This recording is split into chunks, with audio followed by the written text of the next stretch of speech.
Olá, pessoal, boa noite. Estão me ouvindo?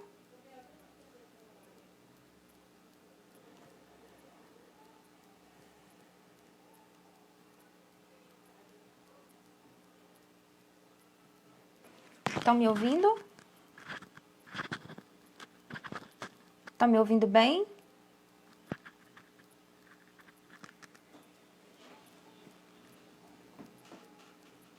Ok, obrigada, Isabela. Vamos aguardar um pouquinho. Nossa convidada. Oi, Camila, tudo bom?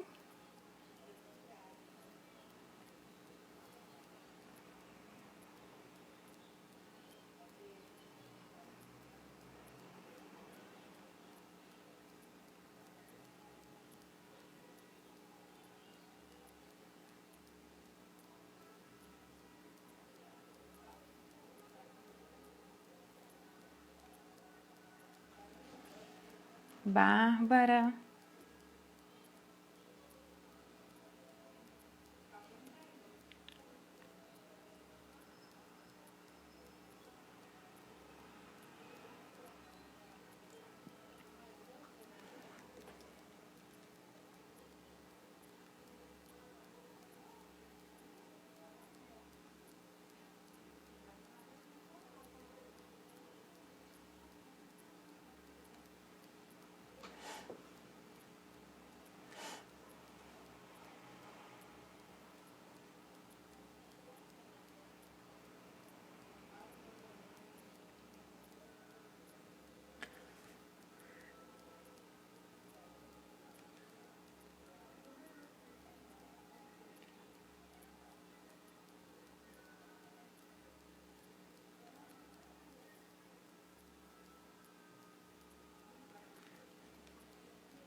Gente, só um minutinho.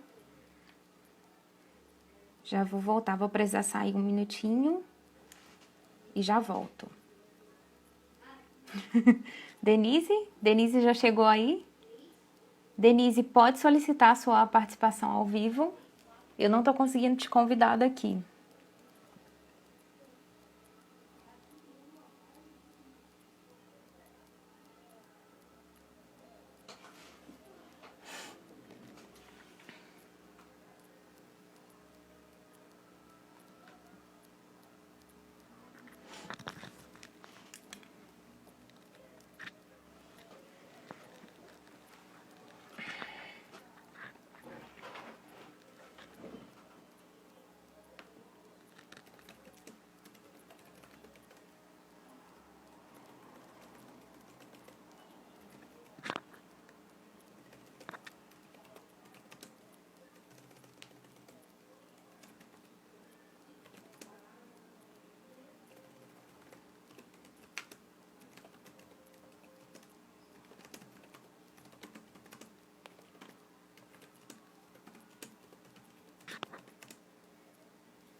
Vamos tentar de novo. Enquanto isso, o pessoal tá aí, o pessoal ainda tá entrando.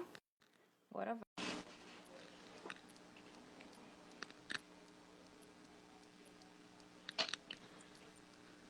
Ai, Opa! deu, Deu né? certo agora. Tá um Muito pouco bom. baixo aqui. Peraí, deixa eu arrumar um pouco o meu. Certinho? Deixar um pouquinho mais. Deixa eu ver. Ai, acho que tá melhor. Deu certinho agora? Muito bem. Agora podemos começar oficialmente, né? Então vamos Ai. lá. E aí, já vi uma galera legal que entrou, Bárbara, idealizadora do projeto Administração no Direito, tá aí com a gente, já vi. Boa noite, Bárbara. O Administração no Direito é uma revista jurídica, se tiver alguém aqui nos escutando que conhece pouco sobre esse projeto, e o objetivo é fomentar esse encontro entre a administração e direito, né? E aqui a gente conversa sobre vários assuntos, desde gestão, gestão de pessoas, todos os assuntos relacionados à gestão legal a gente trata aqui, porque não falar de sense making, né, Denise? Isso aí, E aí, adorei. e é isso aí, galera. Nosso tema de hoje é o direito e sense making. Desafios de gestão legal na incerteza. Um tema bastante interessante, né? Eu esqueci de me apresentar. Meu nome é Sara, gente. Eu sou advogada, especialista em gestão legal e sou colunista aqui do Administração do Direito. E aí, estamos juntos. Vamos conversar hoje com essa convidada super, super especial, que é a Denise Heller, que a gente já vem acompanhando aí. Obrigada, pessoal da Administração de Direito. Obrigada, Denise, pela participação com a gente hoje. Muito especial. Estamos super felizes de ter você aqui conversando conosco. Muito bom. Então, pessoal, começando um pouquinho, contextualizando, né? Nós estamos aqui falando hoje sobre essa interação, né? Entre direito e o sense making. E nosso tema, como eu disse no início, é a gestão legal, né? Como que o sense making ele pode nos ajudar na gestão legal. O que acontece? Eu sou especialista em controladoria jurídica, gestão da produção jurídica, então o nosso papo hoje vai ser focado para essa parte de gestão da produção jurídica, controladoria e tudo mais. Só contextualizando vocês um pouquinho, o que é essa famosa gestão legal, que a gente tanto tem falado aí nos últimos tempos. A gestão legal, gente, de forma bem simplista, é uma área, né, da gestão. Aí vai ter uma divergência, tem gente que fala que é uma área da gestão, ou enfim, é a intersecção entre a administração, né, e o direito, buscando a profissionalização do modo de operar um negócio jurídico, tá? Porque na perspectiva moderna, hoje a gente já entende a área jurídica, os escritórios de advocacia como um negócio. A gente precisa avançar a esse patamar de entender, né, a gestão jurídica de forma profissionalizada. E como que a gente faz isso? Aplicando princípios da administração dentro do direito, na condução do direito, né? E por que é tão interessante hoje a gente receber a Denise aqui para falar de gestão legal? Quando a gente vai falar de gestão legal, muitas vezes ela não é só controladoria jurídica, tá, gente? Mas muitas vezes ela começa dentro dos escritórios de advocacia, principalmente com a movimentação da controladoria jurídica. O que a controladoria jurídica faz? Ela visa tirar toda a parte administrativa, toda a parte de suporte ali dos advogados, deixá-los reservados para exercer a advocacia propriamente dita e pegar toda essa parte de suporte, toda aquela atividade que decorre da advocacia, a controladoria jurídica assume. E muitas vezes esse movimento de profissionalização dentro da gestão, principalmente dentro dos escritórios de advocacia, começa com a implantação da controladoria jurídica também. Né? Isso a gente já sabe, quem já está aí na área de advocacia já sabe há muito tempo, que a gente já tinha o back-office que fazia esse tipo de suporte à área jurídica, mas o que a gente traz de novo com a controladoria jurídica? A gente traz a implantação de procedimentos, a gente traz a visão de qualidade, a gente traz a visão de processos. E é aí que entra o grande desafio da gestão legal que a gente vai falar hoje. Por quê? Quando a gente está falando em padronização de fluxo em movimento de padronização, perdão, gente, em momento de transformação, nesse movimento de transformação de processos, a gente está falando de cultura, a gente está falando de pessoas, e aí que entra o que é o que a gente vai conversar hoje, essa ligação entre a gestão legal, entre o direito e o sense making. E é por isso que nós trouxemos a Denise aqui para conversar a respeito disso com a gente. Beleza? Denise, vou pedir para você se apresentar, falar um pouco de você agora para a gente enfim começar. Tá bom? Pode, com você, Denise, pode se apresentar. Pessoal, boa noite. Muito obrigada pelo prestígio de vocês em pleno feriado, né? Então, muito gratificante para nós, né, Sara? Já a segunda vez que a gente tem esse papo, né, essa interseção entre sense making e direito, mas agora com esse foco muito bacana. Eu estou aprendendo, já aprendi muito aqui. Bom, eu sou uma consultora de empresas, só que eu trabalho de uma forma um pouco diferente, assim. Eu não sou de uma grande consultoria, eu sou uma avulsa. Então, muitas vezes eu entro numa empresa e eu passo a integrar o time. Posso integrar o time de RH, integrar o time de direito, o time de inovação, como aquela pessoa que traz uma competência que é nova ou que o time precisa desenvolver. Uma delas é sense making, a outra é design thinking. a outra é mentalidade ágil. E muitas vezes eu também posso trabalhar com a capacitação direta. Vou lá dar um curso de uma semana, às vezes dou uma palestra, mas enfim, eu trabalho com temas emergentes e que são focados em pessoas, desenvolver competências humanas e organizacionais. SenseMaking é um que está em voga e vocês vão ouvir falar muito nos próximos anos, sem dúvida. Muito bom, Denise. Para a gente começar, a gente não pode começar sem essa clássica. Gente, quem não conhece o perfil da Denise lá no LinkedIn, vá ao LinkedIn, busque informação sobre ela. Quando você abrir assim, aí você vai ver uma frase lá, que é muito intrigante, verdade. Me chamou Boa. bastante atenção. Ó. A frase é assim: faz diferença quem faz sentido. E eu acho que esse é o ponto de partida quando a gente vai começar a falar de SenseMaking. Denise, explica pra gente essa frase intrigante do seu LinkedIn. Faz diferença quem faz sentido. Acho que eu estava muito inspirada nessa frase, porque até eu coloquei ela bem grande no meu cartão de visitas e as pessoas sempre me dão retorno. Ai, tem hora que eu fico pensando naquilo, faz sentido aquilo que você falou. Interessante, né? Sim. Bom, faz diferença quem faz sentido. Na verdade, eu acho que é uma frase de esperança, assim. Numa era que a gente tem que lidar com uma complexidade cada vez mais crescente, ou seja, muita incerteza, muita volatilidade, as certezas duram muito pouco tempo, então a gente fica com a insegurança para a tomada de decisão. É bom lembrar que quem tem a capacidade de enxergar o sentido nas coisas somos nós, o ser humano. Então, a gente está diante de uma perspectiva de... Aliás, a gente já vem disso desde o início da era industrial, né? Todo o trabalho repetitivo vem sendo substituído por máquina e agora com a inteligência artificial até parte do trabalho intelectual também. Porém, nesse ecossistema, quem é capaz de achar significado, de gerar sentido para a tomada de decisão é o próprio ser humano. Então, faz diferença quem faz sentido nós humanos vamos ser cada vez mais relevantes para esse sistema muito complexo, cada vez mais complexo, à medida que a gente conseguir mostrar para a sociedade, para o negócio, o nosso círculo pessoal, que a gente consegue lidar com essa confusão, que a gente consegue achar conexões, que a gente consegue criar sentido. Por exemplo, um gráfico é um instrumento para criação de sentido. O gráfico, na verdade, se ele não fosse um gráfico, antes de ser um gráfico, ele é uma tabela, não é? Você pode ter tabelas aí com 1000 linhas, muito mais. E é difícil você encontrar sentido quando você está olhando a tabela. Para o ser humano isso é difícil. Então a gente recorre a um recurso que é um gráfico, um recurso de SenseMaking, e aí você começa a ver alguns padrões, você começa a entender como que aqueles elementos se relacionam.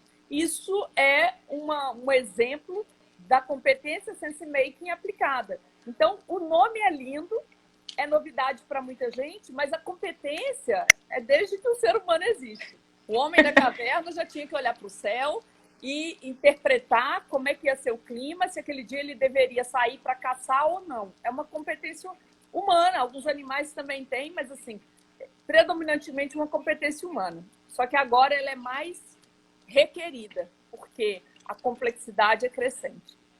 Ô, Denise, eu achei lindo você dar esse exemplo do gráfico, porque uma das coisas que a gente tenta trazer para dentro da área jurídica é justamente essa gestão baseada em dados. E o que a gente usa para montá-los são os gráficos, né? Para mostrar esses dados são gráficos. E assim, um desafio muito grande que a gente passa no dia a dia é porque antes desses dados terem relevância, a gente tem um processo todo, né, de construção dessas tabelas, desses dados. Travou para mim, não sei se travou aí para vocês. Travou um pouquinho, Sara, repete. Travou? Travou. Agora tô normal de novo? Tá normal. Tô normal de novo, né? Que bom. Se é que em algum momento eu sou normal, mas vamos lá.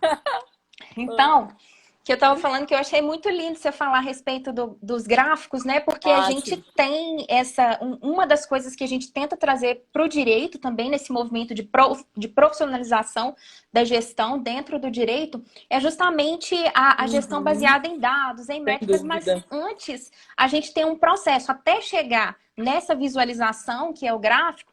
A gente tem um processo por Nossa. trás de alimentação do nosso software de gestão jurídica, e é nesse ponto que a Hum, gente costuma assim, ter uma dificuldade danada em mudar a cultura, porque muitas vezes a Bárbara até botou alguns tá indo bifezinhos ali. aqui, porque é dificílimo, né? Aí chega, implanta, aí vem o pessoal, implanta a controladoria jurídica muito bem, bonitinho, e a gente coloca, né, a padronização, parametriza o software, tudo bonitinho, para o pessoal colocar dado nele, né? Alimentar, imputar dados para a gente tirar os insights depois, né? Com essa visualização. Uhum. E a gente tem uma dificuldade enorme de conseguir que o pessoal faça isso, que a equipe faça isso. Então, assim, e é justamente porque a galera não consegue enxergar sentido, não consegue ver o final. Então, essa competência Sense Making, ela é importantíssima para a gente aprender a trabalhar com essa ferramenta, Aham. justamente para conseguir comunicar isso à equipe, a necessidade desse procedimento para a equipe, né? Então, assim, Sem foi lindo dúvida. você falar disso, que esse é um problema que a gente tem, Denise, é muito sério, é desafiador para todo mundo, assim, todo É, mundo que trabalha. o, E o Silvio está perguntando. o Pode que falar. que é o sense making, né? Desculpa, ele perguntou ali. Isso, E essa palavra, qual que é a isso. origem, né? Eu não sei exatamente quem foi o primeiro, porque o sense making, assim como a gestão da complexidade, ele é estudado por várias escolas, por várias disciplinas, na física, na biologia, na química, no design, na psicologia, na educação. É um campo interdisciplinar, transdisciplinar. Sense making significa, né? Fazer sentido. Literalmente seria isso. E a construção de sentido. Então, o sense making, ele não é uma ferramenta, ele é uma competência, uma prática, e existem várias ferramentas que podem nos ajudar nesse objetivo de ajudar alguém a entender alguma coisa. O sense making, ele tem duas etapas. Uma é eu tenho que entender. Então, eu entendi. Ah, ok. O segundo é, agora que eu entendi, como é que eu comunico? Então, duas etapas. Né? Sim, Dependendo do desafio, é até mais difícil você entender do que você traduzir. E dependendo é o contrário, sim, porque você entende super bem, só que você que tem que traduzir aquilo para alguém que não é do jurídico, por exemplo. Você vai ter que traduzir isso para um médico, para um operário de uma fábrica. Então, você exige o desafio do sense making nessa parte da comunicação, onde entram os gráficos. Será que eu sei como é que o outro, como é mais fácil para o outro? De repente, esse gráfico para mim está tranquilo, mas para o outro, ele vai demorar tanto tempo para entender o gráfico. Então, mas assim, eu entendo que é uma aflição, mas não é uma aflição só de vocês do direito. É uma aflição muito do pessoal de humanas lidar com gráficos, mas assim, não é também uma competência que a gente foi estimulada a desenvolver nas escolas, não é? E sim. mas ao mesmo tempo, olha que interessante, né? Eu lembro que eu estava discutindo com o Cris, da Future Law, o Cris Xavier, e ele estava me falando, Denise, tem uma profissão nova agora, que é o engenheiro jurídico. Falei, Uhum. gente, que coisa louca, que aberração, engenheiro jurídico, né? Jurídico, Falei, é? são duas coisas estranhas que não casam. Sim, E aí ele falou assim, pois é, e o que está acontecendo? É um movimento, né, do direito entender a utilização do Big Data, da inteligência artificial, ok, do machine sim, learning, ok, tem uma sensibilização. Mas agora que a gente tem os dados, quem interpreta? Quem faz a análise dos dados? Então a gente percebe que uma competência uma demanda grande de competência é por analistas.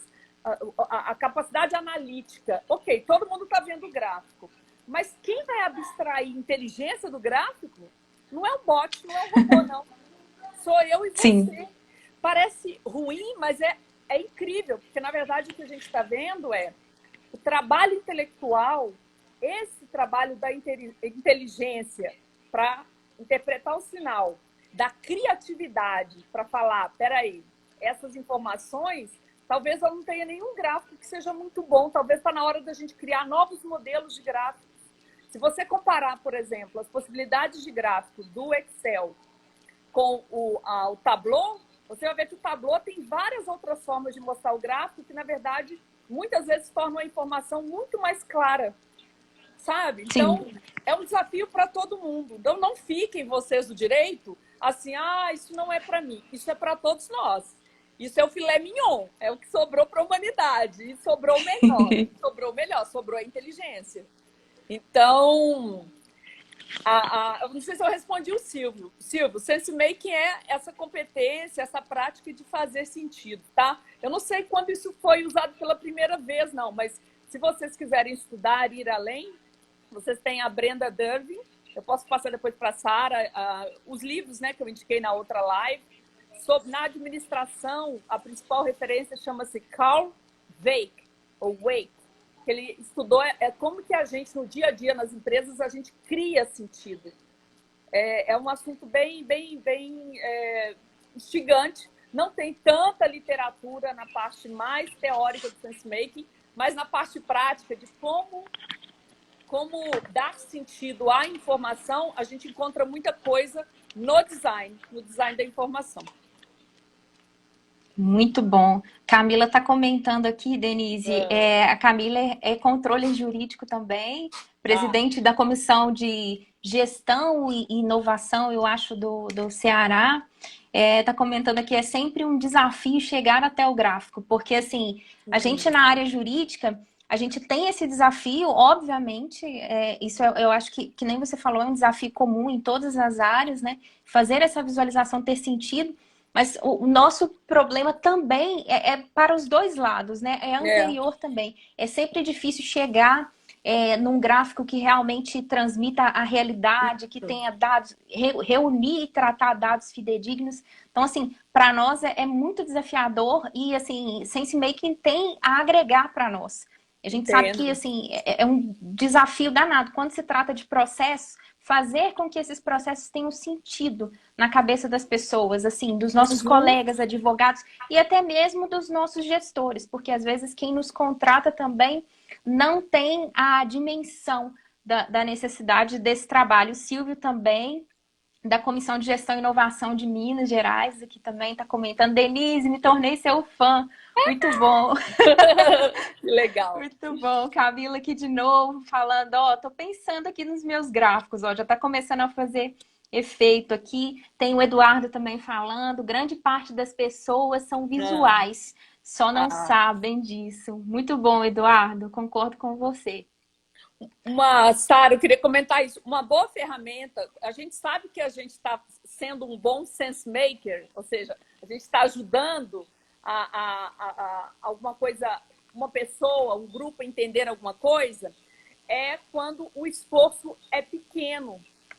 E muitas vezes, para o esforço do outro ser pequeno, o nosso tem que ser grande. Esse é um dos desafios. No design, a gente tem um nome, design centrado no usuário. Quer dizer, no sense-making, a gente o tempo todo tem que se colocar no lugar do outro, então é fazer testes mesmo. Olha esse gráfico, por exemplo, né? Porque não é só gráfico, né? A gente tem os infográficos, a gente tem o próprio texto. Você pode ter um texto, dizer a mesma coisa com uma página, dependendo da sua capacidade. Será que esse barulho é daqui? Está sendo tão barulhento. Não sei, eu não estou ouvindo, não. Não, para mim está uma interferência. Estranho. Tá, então, não é só o visual, sim, a maioria das pessoas são visuais e nós, humanos, o visual comunica mais rápido que o texto. Se eu colocar um texto em verde, escrito pare, mas escrever em verde, pare em verde, a maioria das pessoas não vai parar, porque o verde fala mais rápido que o texto. Gente, sobre essa parte do sense-making, que é o sense-making visual, isso tem muito livro, muito livro. Um é o Não Me Faça Pensar, do Steve Krug, e o outro é o Storytelling com Dados, que é só focado em gráficos. Muito bom, muito bom. É verdade. Em português ainda. Esse é excelente. Esse livro é realmente interessantíssimo. Galera, tem não ia falar isso, mas deixa pra lá, que tem um Fala! PDF dele em inglês que a gente acha por aí. Mas deixa pra lá, finge que eu não disse isso. Corta, É, corta essa parte. Mas ele realmente é muito é bom, bom. assim, o pessoal especialista em análise de BI tem indicado esse livro Isso. aí fortemente, é realmente maravilhoso. Eu acho que a gente já falou um pouquinho, né, qual que é a importância do sense making para dentro das organizações, essa melhora de comunicação, é Exato. fazer sentido, saber traduzir, é compreender sentido, mas também comunicar sentido, né? É muito interessante isso. Denise, eu queria que você falasse, comentasse um pouco para gente como você entende a aplicação do sense making para dentro do direito, né? Como que ele pode nos ajudar? Por exemplo, dentro da gestão legal, a gente tem essa necessidade eu não sei se é correto dentro dessa perspectiva a gente falar em convencimento, né? Eu sou advogada, Uhum. então essa é a palavra que me vem. Por Sim. exemplo, quando a gente fala principalmente de padronização, quando a gente está falando de padronização de procedimento, a gente fala assim, às vezes quando a gente está dizendo assim, padronização, acho que tem um estigma nessa palavra que às vezes quando a gente pensa em padronização, a gente liga isso a uma coisa ruim, a uma coisa engessada, mas na verdade não tem nada a ver com isso, né? Padronização, ela busca alcançar a melhor forma e mais fluida de executar isso, e ela não é definitiva, ela sempre muda, né? Quando a gente está Uhum. falando, então, desse alinhamento de processos e tal. E a gente trabalha muito com isso e tem um desafio muito grande, como eu estava falando no início, dentro de gestão legal, para implantação desses processos, para mudança da cultura. Então, assim, me parece que dentro dessa perspectiva de sense making, ele vem nos agregar dentro da Muito. estruturação de processos, porque ele vem com essa ideia de construção coletiva, né? Então, Exatamente. assim, É. construir ali junto com o time. Aí eu queria que Isso. você comentasse um pouco nisso, porque um pouco em cima disso, porque a gente, na área jurídica, a gente tem uma cultura muito combativa, a gente Uhum. quer ter razão o tempo todo, a gente se cria pelo nosso nome, o nome tem muito peso. Então, assim, eu queria que você comentasse um pouquinho como que o sense making trabalha, favorece essa construção coletiva É, dentro legal. dessa perspectiva. Por É. favor. A questão da padronização, não há nenhum problema com a padronização em si. Na verdade, o nosso foco para qualquer coisa tem que ser o seguinte: isso gera o resultado que a gente quer? Essa é a primeira questão para a gente quebrar dogmas. Dá para padronizar aquilo que é repetitivo e é previsível. O que não é repetitivo e previsível, não dá para padronizar. Você não pode tentar Sim. engessar uma coisa. Por que muitas empresas têm processos muito bem desenhados e, na prática, as pessoas burlam o processo? Então, o processo fala que a demanda tem que vir por tal canal, que tem que ter um registro, e aí a gente sabe que é na hora do cafezinho, dentro do elevador, a demanda vai ali, fulano, tem aquilo, e à noite já pergunta se já está pronto. Então, falando assim, eu que em parceria com a Future Law, com a LSD, conheci muito a realidade de grandes empresas, departamentos jurídicos no Brasil, era geral. Falando assim, olha, as pessoas muitas vezes não tinha o processo, às vezes tinha processo, mas ninguém respeitava, ou alguns elementos chaves não respeitavam. Então, a pergunta que eu faço para vocês é: vamos considerar que o processo existe, que ele está explicitado, as pessoas conhecem o processo, e mesmo assim elas burlam o processo. O que eu posso entender? Que o processo não está fazendo muito sentido. Isso é tão interessante, gente. O que faz sentido para a gente, o que faz sentido, é muito mais fácil da gente aderir, da gente cooperar. Sim. Porque o que não faz sentido, a gente pode até cooperar com, mas vai ser por uma imposição, vai ser porque eu tenho um outro estímulo que pode ser financeiro, tipo, não entendo nada disso, não entendo nada desse processo, mas eu sei que se eu fizer desta forma, eu vou ser compensado de algum jeito. Mas essa não é uma forma engajadora, concorda? À medida que a gente tem que lidar, a gente lida com questões cada vez mais desafiadoras, em que a gente não tem uma resposta pronta, que a gente nem consegue entender uma ordem para desenhar um processo, a forma de engajar as pessoas é pela clareza e também pela persuasão. Você pode fazer um processo que ele é claro, todo mundo entendeu, mas que as pessoas não vão aderir. Você pode fazer um processo que as pessoas querem aderir, mas o processo é muito confuso. Então, essas duas coisas, clareza e a outra, persuasão. A persuasão vai ter que alcançar a pessoa na motivação. Por que eu vou seguir esse processo dessa forma? Então, o que existe hoje? Porque isso não é um problema do direito. Todas as empresas têm processos. Quanto mais a empresa cresce, mais complexo fica o negócio, mais processo elas criam. Né? O processo, eu falo que, de certa forma, ele é um mal necessário, no sentido de a gente desenha um processo porque a gente está tentando resolver um problema. Mas não é que a gente ama processo. Se a coisa pudesse ser fluida, eu converso com a Sara, numa empresa pequenininha, não precisa de tantos processos. A gente é quase telepático. Numa startup, quando ela está pequenininha, não é? Com poucos funcionários, a gente não precisa de ficar criando processo. Agora, cresceu, escalou, tem que ter processo. Aí vem a mentalidade ágil, o movimento ágil fala pessoas e interação acima de processos. É uma provocação, não é? O que ele está dizendo? Gente, processo é super importante.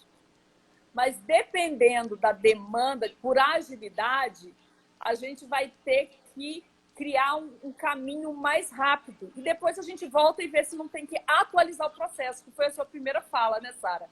Não é a questão de achar... Porque muitas empresas fazem isso, principalmente as pessoas que estão envolvidas no desenho do processo. É tão demorado, é tão árduo desenhar algo no processo, que quando termina, você quer fazer um quadro e todo dia, né? Olhar todo lindo, dia. Processo lindo. Agora é só torcer para as pessoas seguirem o processo. Bom, onde eu quero chegar? Uma das formas da gente criar processos que fazem sentido para as pessoas, não só para o desenhista do processo, é envolver aqueles que estão afetados de alguma forma pelo processo. Então, é fazer uma cocriação com os stakeholders. Agora, mês passado, eu fiz uma capacitação de 7 encontros com o pessoal de processo da Ambev. Com seu processo, com seus processos, Ambev se relacionando com os bares, com os estabelecimentos que vendem as bebidas. Então, o que a gente viu, né?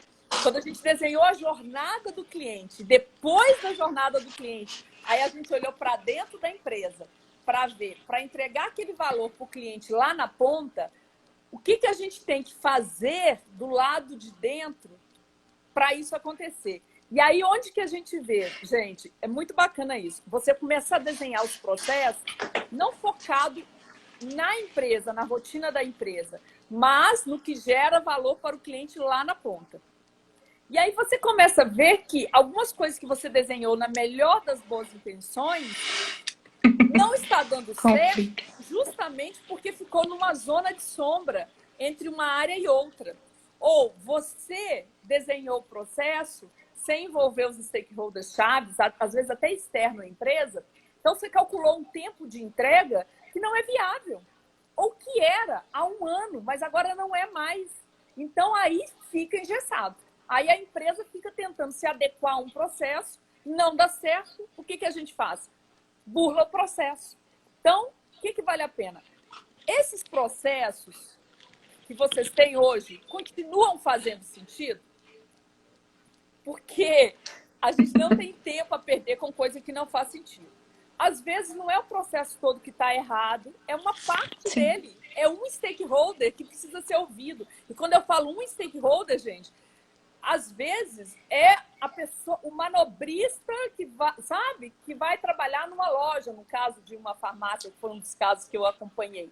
Às vezes o processo está errado lá na ponta, mas é aquela pessoa que tem contato com o cliente final. Então, o que há de mais novo em desenho de processo é desenhar processos orientados pela experiência do cliente. Aí tem muita ferramenta, a jornada do cliente, o blueprint do serviço, ou que a gente pode usar para fazer também o blueprint do processo. Aí tem muita coisa boa para vocês estudarem e se desenvolverem, sem dúvida. Muito interessante. É algo assim que para nós, assim, isso é fortemente inovador dentro da gestão, porque Entendo. a gente chega agora no direito, num direito 4.0 em Aham. transformação para um direito 5.0, né?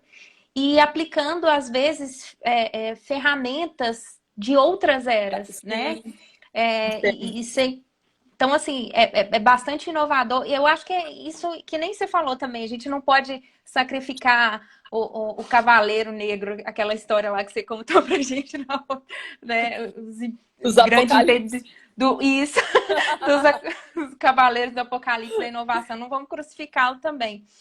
É algo que precisa ser trabalhado e é algo que leva tempo. E muitas vezes a gente chega nas empresas, assim, e nos escritórios de advocacia, as pessoas querem o resultado para ontem, Ah, é um né? processo. Querem o desenho do processo pronto para ontem, o procedimento para ontem e faça andar para ontem, né? E É, a questão é cultura, gente, é transformação de processo.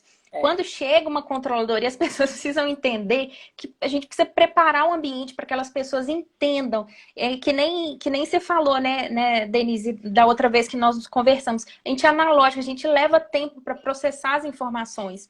A gente precisa de um tempo hábil para compreender tudo aquilo, para degustar tudo aquilo e compreender. Né? Não é de uma hora para outra, não é imposição. E aí a gente entra Não. numa série de dificuldades que a gente tem na área jurídica, nos escritórios, nos grandes escritórios, que é a rotatividade muito grande, e aí Uhum. você acaba no final tendo um problema de Sem processos, porque dúvida. assim, como que a gente vai aperfeiçoando aquilo? Fazendo, treinando a exaustão, as pessoas. Se você tem um time que não é fixo, né? Você tem uma Uhum. rotatividade muito grande, você acaba no final tendo problema de processo, tendo problema na sua entrega, que na verdade é a grande finalidade do processo, é a Exato. entrega, A né? É o entrega de resultado valor. dele. A entrega de valor. Porque eu posso entregar algo, mas aquele algo, né? Aí gera um quê, Sara? Uma frustração. Porque Sim. tem uma pesquisa que mostra que no mundo, 30% dos colaboradores, dos funcionários, estão engajados, estão motivados. Ou seja, 70% só está trabalhando mecanicamente, só cumprindo. Sabe aquela coisa da segunda-feira? Ai, que preguiça. Isso é muito triste, né? Pensar que você passa pelo menos 8 horas por dia trabalhando e você não tá afim daquilo.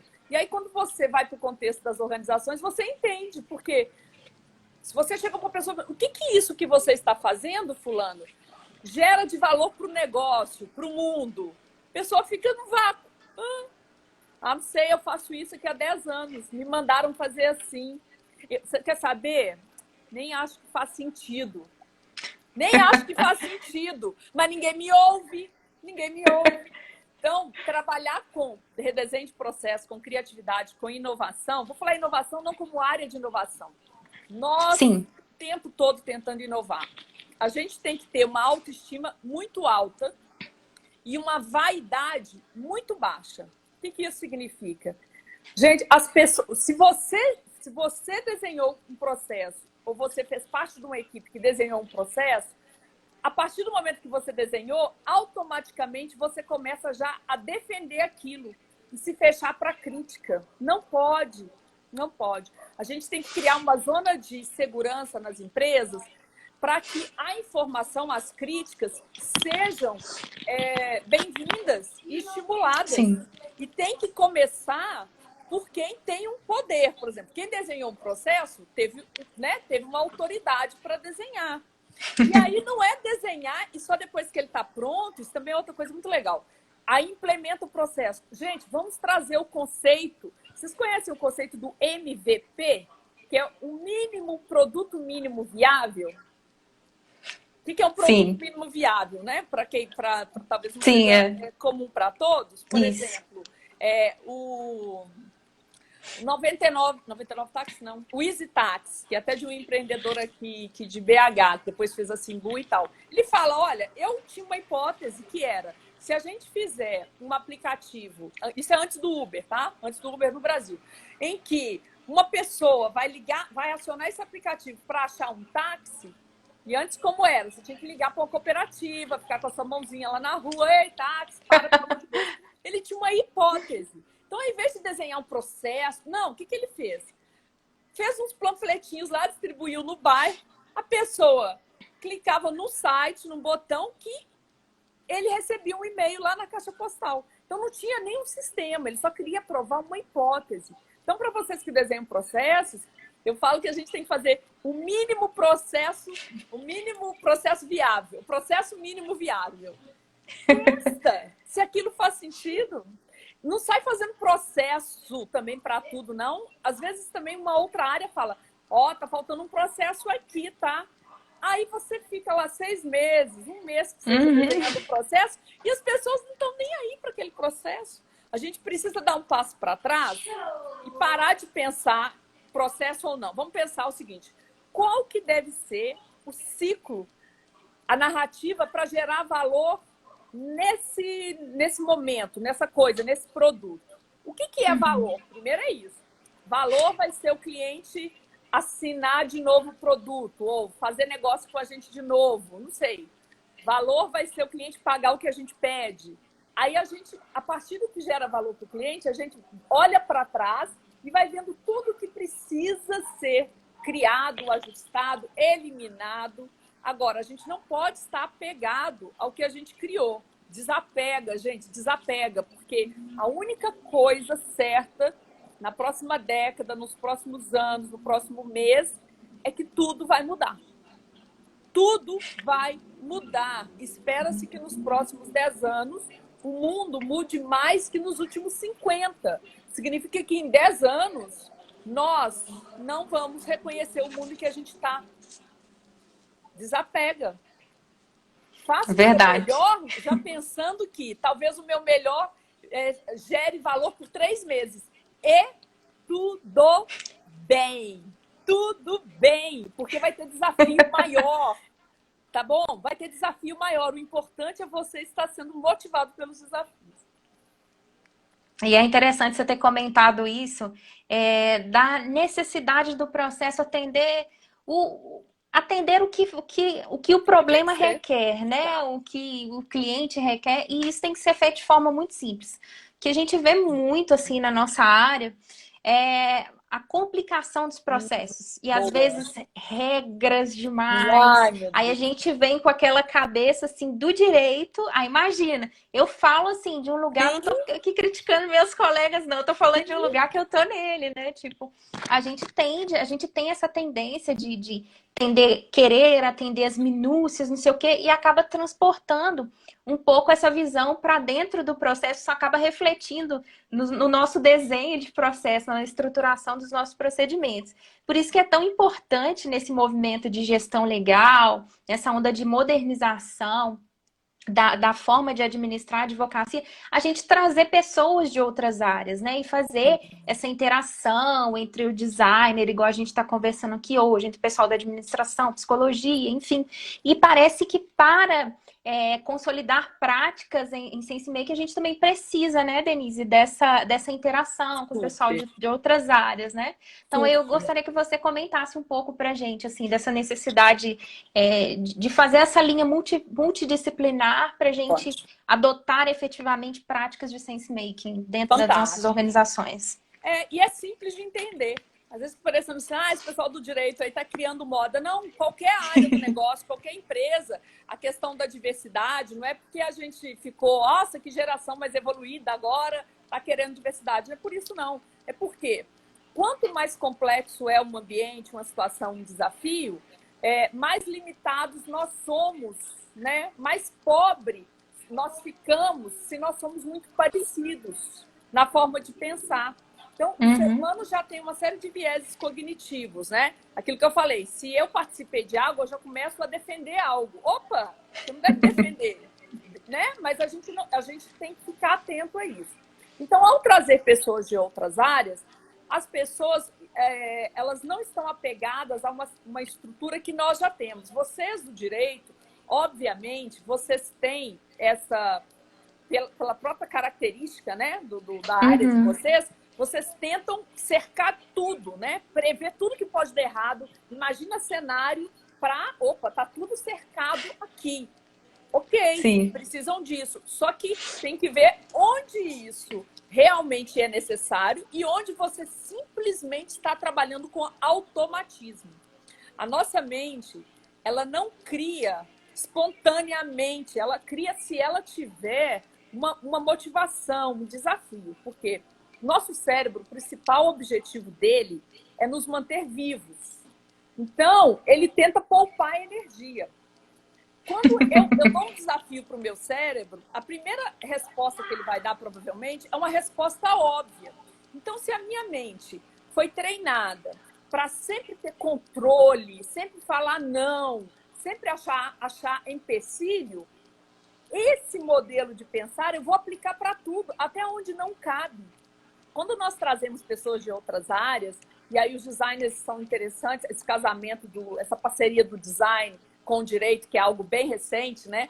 Até criaram o termo Visual Sim. Law, Legal Design Thinking. É muito bacana porque os designers, ao contrário de vocês do direito, nós somos treinados, a nossa mente é treinada para resolver, para ajudar a achar solução para qualquer tipo de problema. Então, se, por exemplo, você, Sara, falar, olha, Denise, eu queria que vocês me ajudassem a ser mais persuasiva aqui na forma como a gente apresenta esse contrato. Só com recursos de design simples, como que eu posso ter um contrato de um serviço que o usuário, o cliente, entenda com mais rapidez, sem ferir a lei, sem ferir regulamento nenhum. O design vai conseguir fazer isso com muita rapidez. Por quê?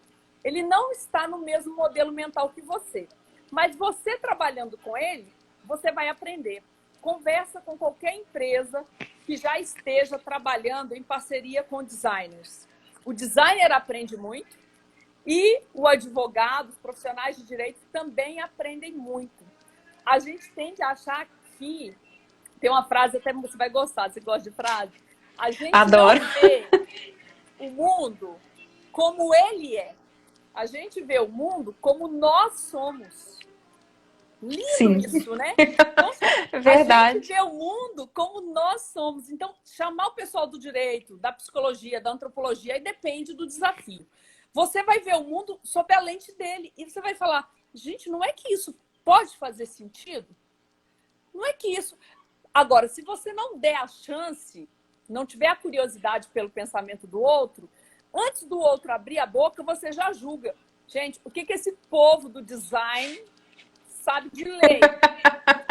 E eu não estou usando meu jargão. Aí a gente usa mais jargão ainda para não deixar o outro cooperar. Que bobeira, né, gente? Coisa boba. Coisa boba. Ô, Denise, olha, quando a gente está conversando aqui, o tempo passa rápido demais. Já estamos quase aqui, vamos dar uma corridinha aqui.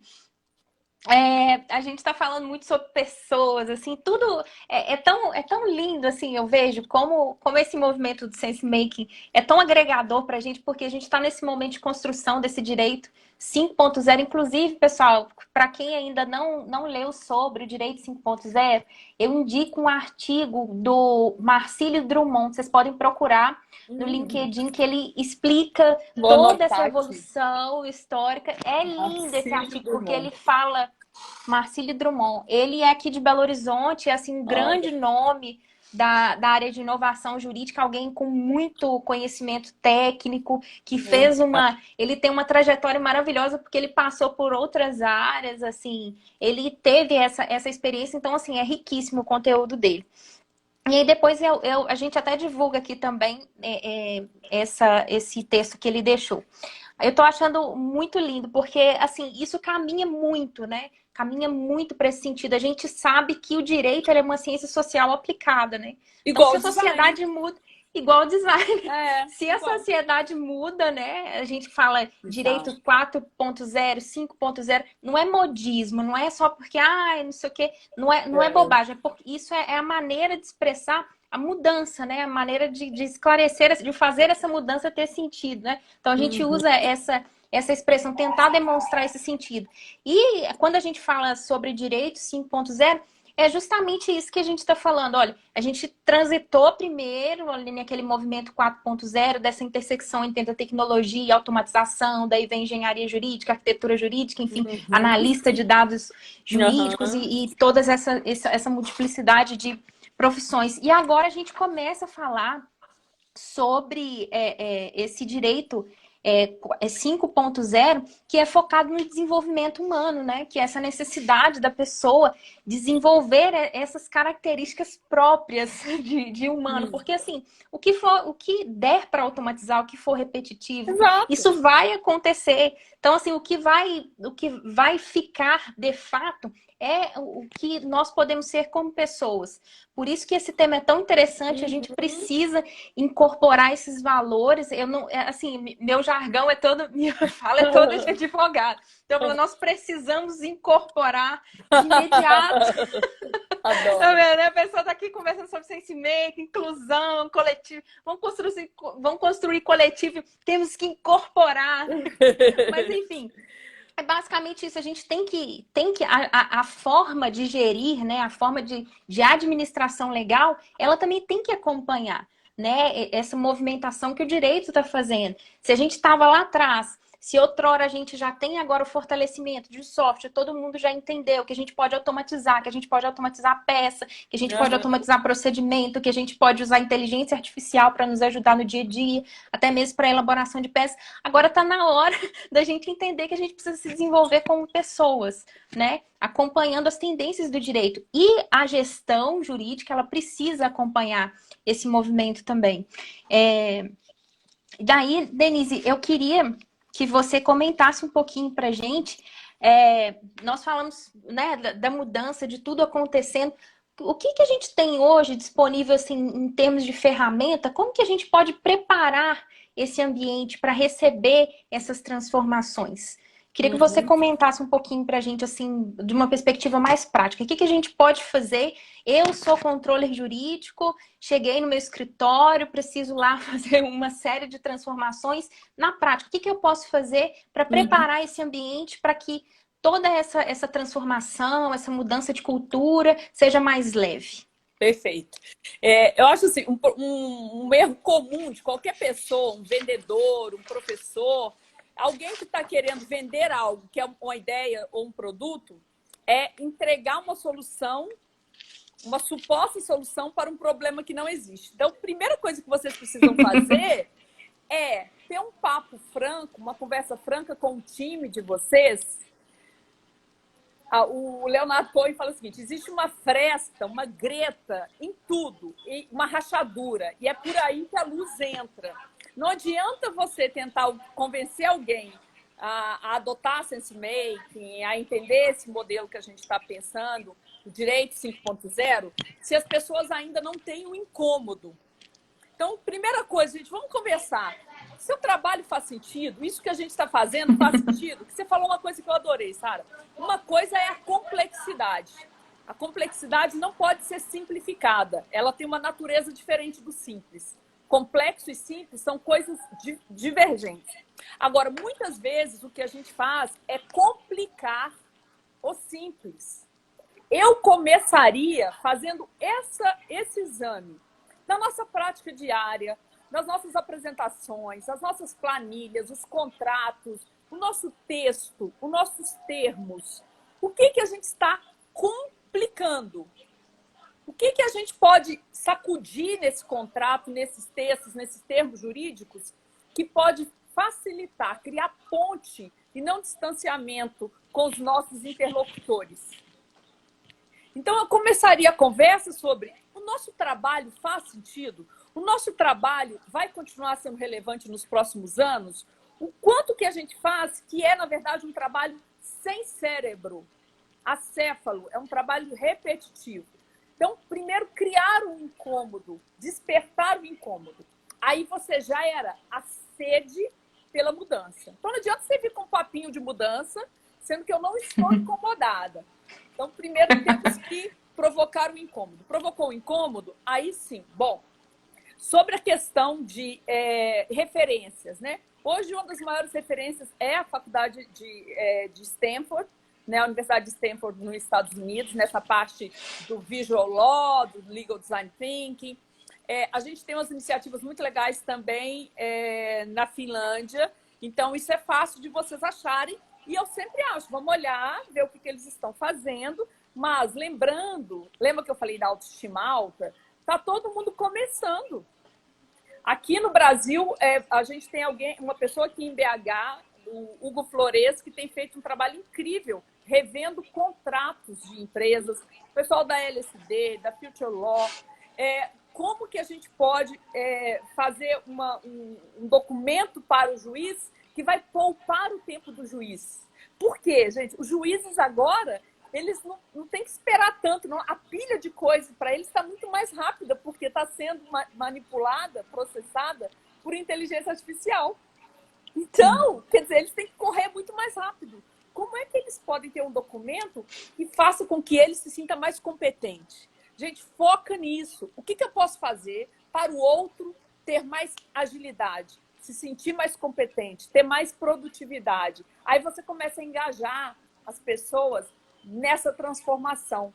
Mas não é pela força, não é pela imposição, é porque faz sentido. Tem que fazer sentido. Entendeu? Até chegar nesse ponto, a gente não consegue nada. Tem que criar a necessidade. Despertar para a necessidade. Muito bom, Denise. Eu acho que fechou, assim, nosso ponto aqui, essa fala final sua. Daqui a pouco o Instagram já vai expulsar a gente daqui. O Thiago Oliveira fez uma perguntinha ali que não vai dar tempo da gente conversar aqui um pouquinho sobre ela. Tiago, a gente vai deixar toda a literatura aqui, toda a indicação, tá? Tanto de literatura como séries e, enfim, e conteúdo. Eu aconselho a ler o texto do Marcílio Drummond, que assim, cara, é sensacional. Eu até arrepio de falar assim, porque Ei, o cara... Bruno! Eu tô achando bacana, Sara, desculpa te interromper, que tá um grupo bem bacana. Tá um grupo do design, tá um grupo do direito. A Antônia Brant Lima, que é da administração também. Um beijo, Antônia. Mas é isso, Tiago, não deixa de ler. Assim, é perfeito, acho que reflete muito do que a gente poderia comentar aqui. Instagram nos avisou 1 minuto e 57. Beijo, beijo, Denise. Ótimo conversar com você. Obrigada pela contribuição aqui na administração do direito.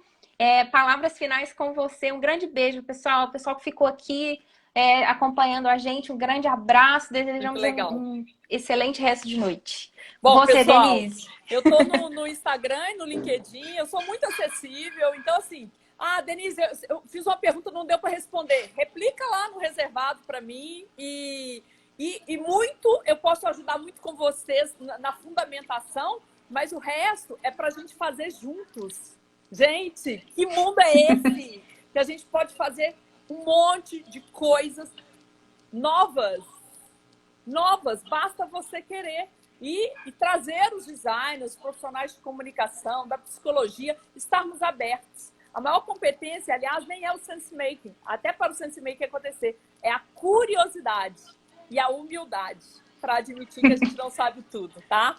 Muito obrigada pelo prestígio e estamos aí na rede. Isso aí, beijão. Apareceu um aqui também, ó, do Data Science também. Tem cientista de dados aqui conversando com a gente. Olha, fantástico. Isso é muito bom. Já já vamos cair. Denise, grande beijo. Obrigada, Camila. Sensacional. Dá um print aí a nossa foto, cara. Vamos bater Sorria. aqui, ó. Aí, eu fiz uma também. Muito bom. Tchau, gente. Bye, bye. Tchau, tchau. Até mais. Tchau, tchau.